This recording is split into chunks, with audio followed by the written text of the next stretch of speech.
Hi, I'm Dr. Ashley, and welcome to a special edition of my bookshelf. We're filming from my Dr. World Productions Studios office. Today, we're going to be reading a book called The Girl with the Big Questions. This book was written by Brittany Winn Lee and illustrated by Jacob Souva. Let's hop in here to this book and see what this girl has so many questions about. There once was a girl with twinkling eyes and a very curious mind. This girl was always asking questions whose answers weren't easy to find. The world is so very interesting. She wanted to learn all she could, from what makes a plane stay in the sky to what makes each person good. Her days were filled with adventures galore, since her mind was so full of wonder. How long can a turtle stay in its shell? Why does lightning come before thunder? Why can't people live on the moon? What happens to stars when they fall? When will you let me stay up all night? Why even have bedtime at all? What does the dog do while I'm at school? Hey, how was the whole world made? And why do we have big hearts that can feel hurt and upset and afraid? Could I fly if I got a good running start? The nearest volcano is where?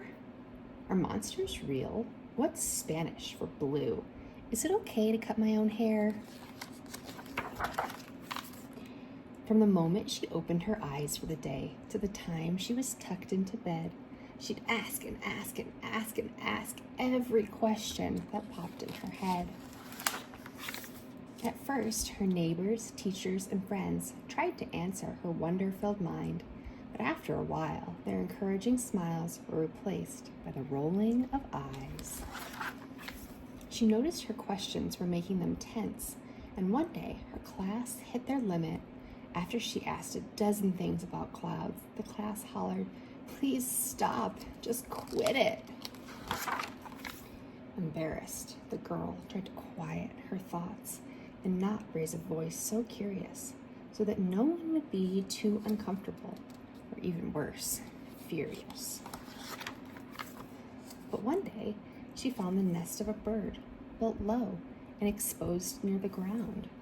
Why would a nest not be in a tree, she wondered, and then looked around.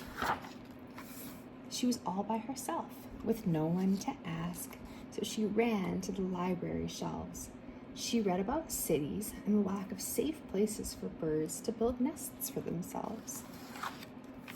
Like hunting for treasure, she searched and learned more answers that made her frown. With an urgent report, she announced to her class, "There are not enough trees in our town." The class, now moved by this information, asked questions about how to embark on a project to help both the birds and their neighbors by planting more trees in their parks.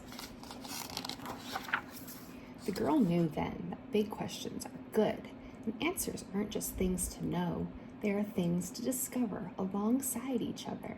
Asking questions is how we all grow. The end. What a great book filled with so many good questions and such great answers as well.